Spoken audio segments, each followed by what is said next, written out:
Un dato rápido antes de arrancar con las noticias. En 2025, Aeroméxico fue reconocida por segundo año consecutivo como la aerolínea más puntual del mundo, según el análisis global de Cirium. De casi 200,000 vuelos operados en el año, más del 91% despegaron a tiempo. Un reconocimiento que pone el nombre de México muy en alto y que refleja una operación eficiente todos los días. Porque para Aeroméxico la puntualidad no es promesa, es compromiso. Y sí, ahorita es ahorita. Lo que hay que saber. Expansión Daily. Rubén Rocha Moya pide licencia como gobernador de Sinaloa. Ariadna Montiel es elegida como la nueva líder de Morena y los profesionistas ganan apenas 0.07% más que hace 7 años. Es lunes 4 de mayo, yo soy Alberto Verduzco y esto es Expansión Daily. Expansión Daily. Toda la información en voz de los editores de Expansión. Expansión Daily. Lo que hay que saber. Te saludo con mucho gusto, gracias por acompañarnos y disfrutar un episodio más de Expansión Daily. Suscríbete y comparte este podcast para que más gente esté bien informada. Hoy está conmigo Diana Zavala, editora de obras en Expansión. ¿Cómo estás, Diana? ¿Cómo te depara la semana que está comenzando? Hola Beto, muy bien, muchas gracias. Estoy feliz de acompañarte aquí en el micrófono y de contarle a nuestros podescuchas las noticias que necesitan saber para empezar esta semana que se viene pesada y con mucho movimiento. Mucho movimiento y vaya que si en Sinaloa lo han de tener clarísimo, Diana, pues a raíz de todo este tema de la acusación desde Estados Unidos al, ahora ex gobernador de Sinaloa, Rubén Rocha Moya, porque justo decimos que ese ex gobernador pidió licencia al cargo. Diana, la FGR ya le solicitó a Estados Unidos para que también presente las pruebas con las que está acusando a Rubén Rocha y bueno, pues por lo pronto pues se están dando estos movimientos, Diana. Así es, Beto, recordemos que el gobierno de Estados Unidos acusó al ahora exgobernador de tener vínculos con el crimen organizado, lo cual ha negado este personaje. No obstante, decidió solicitar esta licencia para que puedan fluir de mejor manera las investigaciones. Él en un video publicado en sus redes sociales dijo textual: informo al pueblo de Sinaloa que hoy presenté ante el Congreso del Estado la solicitud de licencia temporal al cargo de gobernador mientras dure el proceso de investigación y lo hago desde mi profunda convicción republicana, Beto. Así es, muy interesante. Además, sigue negando tener vínculos con el crimen organizado y él dice que va a asegurar, que va a demostrar su inocencia. Lo mismo ocurre con varios de los otros que están, involucrados. Hay otros 9 personajes. Algunos de ellos también ya pidieron licencia y las obtuvieron. Ahora lo que sí es que el gobierno mexicano, a través de la Secretaría de Relaciones Exteriores, están solicitando a las autoridades de Estados Unidos estas pruebas y documentos que tengan contra Rubén Rocha Moya y estos otros 9 funcionarios que decíamos, pues que están señalados presuntamente de colaborar con una fracción del cártel de Sinaloa. Y principalmente la acusación, Diana, es que pues hubo vínculos para que ayudaran en su momento, como cuando era candidato para gobernador, ayudaran a que lograra ganar esa elección. Por lo pronto, desde la FGR, Raúl Jiménez Vázquez, quien es el titular de la Fiscalía Especializada de Control Competencial, aseguró que tras recibir la solicitud para detener y extraditar a los señalados, pues se ha determinado que no hay pruebas suficientes para actuar por el momento. Entonces, pues ahí va a estar trabajando el asunto, Diana. Lo que sí es que, pues ya pidieron licencia para un poco ayudar a destrabar o que las investigaciones fluyan y que Rubén Rocha no interrumpa sus actividades como gobernador, que más bien que lo investiguen. Y por lo pronto lo que sí es que ya tiene Sinaloa una gobernadora interina, Diana. Exacto, después de sesionar y darle esta licencia de manera unánime, Geraldine Bonilla Valverde quedó como gobernadora interina del estado. También Morena salió a hablar y dijo que dentro del partido no hay amiguismo y resaltó que esta solicitud de licencia presentada por el gobernador de Sinaloa es una prueba de este principio, pues se busca que el caso sea investigado sin interferencias externas. Sí, y justamente mientras estamos viendo cómo este caso sacude al gobierno de Sinaloa, pues también en Morena ha habido una sacudida, cambios en el tablero del ajedrez, pues también para redefinir el futuro y desde luego sus liderazgos. Este domingo Morena eligió a Ariadna Montiel como la nueva presidenta del partido. Diana Ariadna Montiel hasta antes de esta elección fungía como la titular de la Secretaría del Bienestar y bueno, pues va a ser la nueva cabeza de la dirigencia del partido en el poder, quien buscará, pues ya con miras a 2027, que son las elecciones intermedias, buscará que siga teniendo el partido en el poder la hegemonía tanto en los congresos locales, en las entidades y desde luego pues con miras a las elecciones intermedias. Ariadna Montiel fue elegida en este Congreso Nacional Extraordinario que celebró el partido, en donde 1,828 congresistas nacionales asistieron y votaron a favor de la exsecretaria del Bienestar, que su cargo en el gobierno no era menor. Ella era la arquitecta del billón de pesos, así lo mencionan también nuestras colegas Yaret de la Rosa y Lidia Arista en un artículo de Expansión Política. Ella era la encargada de gestionar el presupuesto más grande del gobierno federal en programas sociales. Entonces, ahora es la encargada de pues hacer todas estas maniobras y organizaciones en camino a las siguientes elecciones. Su primer mensaje después de tomar esta dirigencia, esta presidencia, es que no tolerará la corrupción en el partido, que sabemos que han sido uno de los problemas y acusaciones que ha vivido Morena en los últimos meses, y dijo que es momento de hacer un examen de conciencia. Mencionó textual: esta dirigencia no tolerará corrupción en ningún gobierno de Morena. Así es, y justo en todo este entramado de las acusaciones contra Rubén Rocha y otras 9 personas, pues quien tenga interés de competir en las futuras elecciones y quiera abanderarse por Morena, lo dice la nueva líder del partido, debe tener una trayectoria impecable. Ya no van a tolerar, como bien lo comentas, situaciones en las que pudieran estar manchados con la trayectoria, alguna cosa en el historial que después vaya a traer problemas. Eso ya no se va a permitir en el partido, y pues lo dicen estas circunstancias.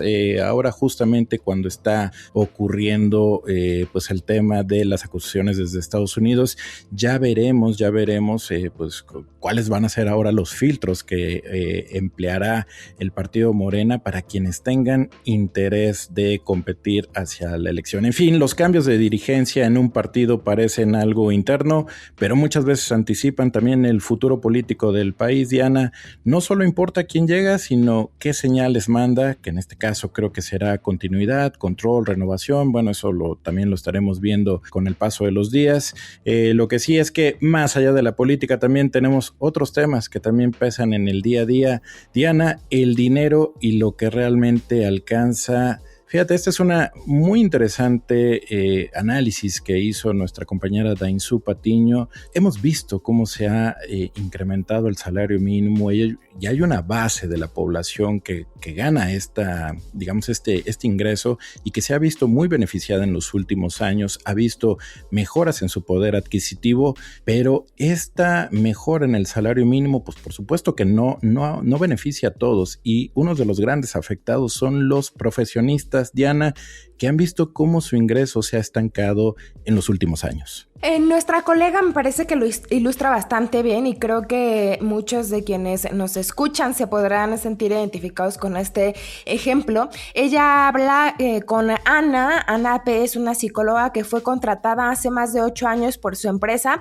Tiene un salario neto de 16,000 pesos sin impuestos, o sea, es lo que le llega a la quincena mes con mes. Fue con este salario con el que la contrataron, pero en 2026 este sigue siendo su mismo salario, es decir, no ha tenido tenido incremento. Sin embargo, desde octubre del 2017, cuando recibió esta primera quincena que se acordó, al cierre del 2025, el precio de los productos y servicios se ha encarecido 48%. Es decir, tal vez no ha visto un decremento de su salario en su aplicación de banco, pero sí en su poder adquisitivo.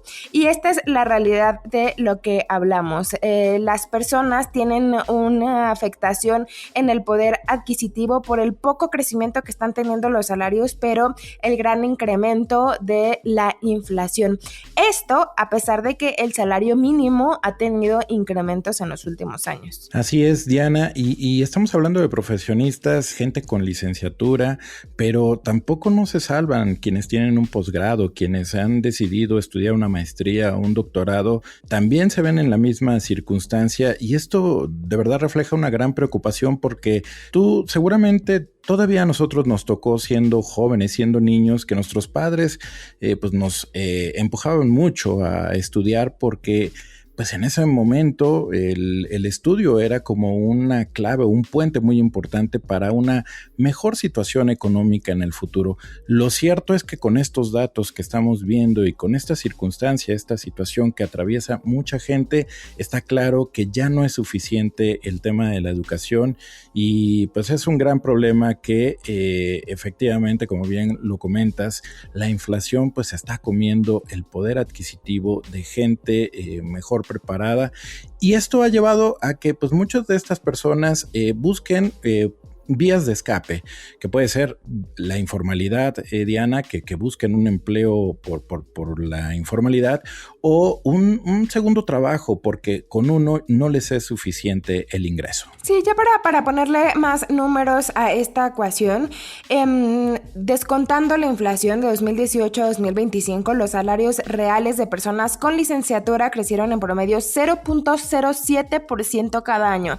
Y los de posgrado, esto que comentabas que teníamos la idea de entre más estudiamos, más ganamos, nos revierte un poco esa mirada, ya que los de posgrado cayeron 0.43% al mismo ritmo. Esto mientras que la inflación promedió 4.8%. Así es, y esto pues pone desde luego a las empresas también en una situación complicada, porque con el aumento del salario mínimo y muchos ajustes que ha habido a raíz de diversas reformas que tienen que ver con lo laboral, pues se les han encarecido la nómina, y es muy difícil que una empresa y sobre todo las pequeñas y medianas, que son las que pues tienen el mayor grueso de empleados en el país, pues ajusten al alza a toda su base de trabajadores. Solamente pues han podido ajustar quizás a estos de la parte de abajo, y se han quedado congelados, y pues no sé cuánto tiempo más vayan a estar congelados los salarios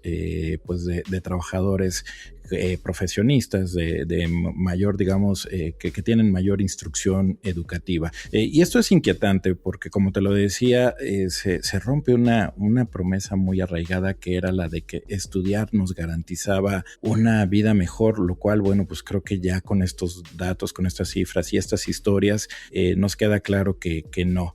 Y esto no habla solo de salarios, también habla de expectativas, de frustración y de cómo está cambiando la idea del éxito profesional en México. Pero hablando de hábitos de consumo, hay diferencias que también se reflejan en la forma en que usamos la tecnología. Diana, muy interesante también esta nota de Selene Ramírez. Fíjate que me llamó mucho la atención y me parecen muy interesantes estos datos porque pues al final marcan tendencia. Cómo el grueso de la población en México tienen teléfonos móviles, pero con dispositivo Android. Abundan más aquellos de Android que aquellos de iOS. Es decir, los Android contra los iPhone son más. Pero quienes más gastan justamente son los usuarios de iPhone. Muy interesante este dato que nos marca también un termómetro sobre el poder adquisitivo de las personas. Sí, a mí también me llamó mucho la atención este artículo, Beto. Es verdad esto de que hay más usuarios Android en México, a pesar de que la penetración de iPhone ha crecido. Esta pasó de 10% a 31% de usuarios en un periodo reciente.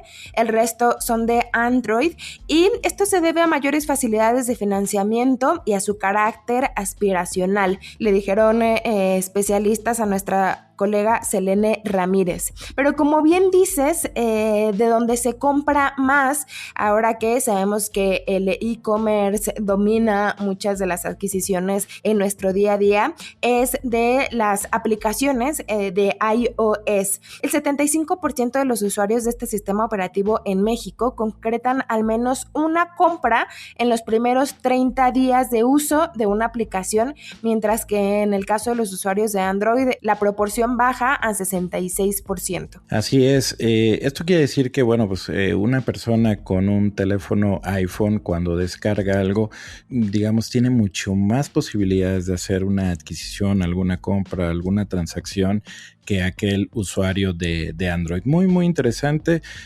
Pues seguramente, digamos, las marcas tienen estos datos y les interesan estos datos porque saben que, pues, para tener mayor éxito, quizás les gustaría que haya más usuarios de iPhone. Como bien lo comentas, va creciendo, pero aún así el grueso está en la gente que usa los otros dispositivos que tienen Android. Ahora, lo que sí es que esta diferencia de lo que tú comentas también ha inclinado la inversión hacia iOS, pues el gasto en adquisición de usuarios por parte de las marcas cayó 31% en Android durante 2025, mientras que en la de Apple creció 77%. Es decir, pues sí, ya se están dando cuenta que quienes compran más son los de Apple, y por eso las inversiones de las empresas, de las marcas que buscan que cada usuario pues les compre algo, pues las inversiones están ya más dadas hacia aquellos que tienen teléfonos de la marca de la manzana. Y esto también está cambiando las estrategias de las tecnológicas o de las empresas que tienen aplicaciones, y mucho oído aquí a nuestras podescuchas con negocios, porque ha cambiado la manera en la que buscan captar a los usuarios. Mientras antes los negocios se enfocaban en tener cierto número de descargas, ahora se preocupan más por el re-engagement, es decir, estrategias para reactivar usuarios existentes y que éstas regresen y compren. No solamente que la aplicación se descargue mucho, sino que se reactiven los usuarios que tenían y las personas que tienen este tipo de aplicaciones puedan comprar. Que aparte, en el caso de iPhone, no solamente se compra más, sino se gasta más en aplicaciones, tienen unas mayores tasas de retención y muestran una disposición más alta a pagar por servicios digitales. Así es, muy interesante esta nota, Diana. Los invitamos a que la lean porque pues refleja cómo el celular también termina mostrando las diferencias económicas de una sociedad y quiénes están más dispuestos a comprar respecto a otros. Pero bueno, Diana, no todo gira alrededor del consumo, también importa cómo se crean las cosas desde el origen. Aunque a veces parezca, no todo está perdido. Expansión Daily. Y Diana, vámonos con algo más amable, pues para empezar esta semana, porque el impacto ambiental no empieza desde el momento en el que tiramos un producto. Este debería comenzar cuando se diseña.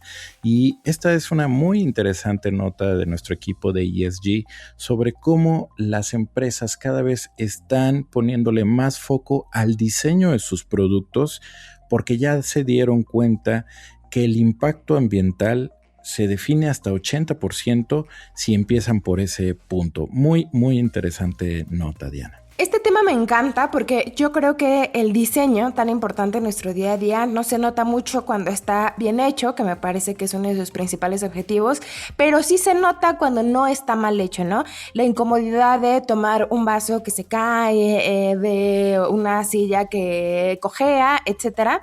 Y esto creo que es aún más revelador hablando en términos de sustentabilidad, porque se puede notar ahora cuando un producto consume más y consume menos menos de acuerdo con su diseño.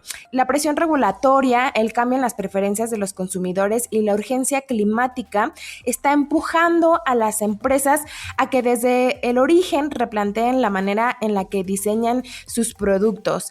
Esto tomando en cuenta decisiones como materiales, procesos de manufactura y el fin de vida que determinan en gran medida la huella ambiental total. Es decir, no es lo mismo una botella de PET que una caja de Tetra Pak, por ejemplo, o una bolsa reutilizable a una bolsa de plástico, por dar unos ejemplos. Así es, y es que hay estudios como uno de Bain & Company que señalan que el 75% de los consumidores está dispuesto a pagar más por productos sostenibles. Y entonces, digamos, los consumidores también premian a aquellas empresas que se ven más interesadas en tener productos que sean pues amigables con el medio ambiente. Pero para que eso suceda, pues tiene que empezar todo desde origen. Ahora sí, lo que es una realidad es que el rediseño, porque muchas empresas tendrán que pensar sus productos hoy, pues a lo mejor muchos no cumplen con estos estándares más amigables, pero quieren hacer, digamos, el esfuerzo para virar hacia allá.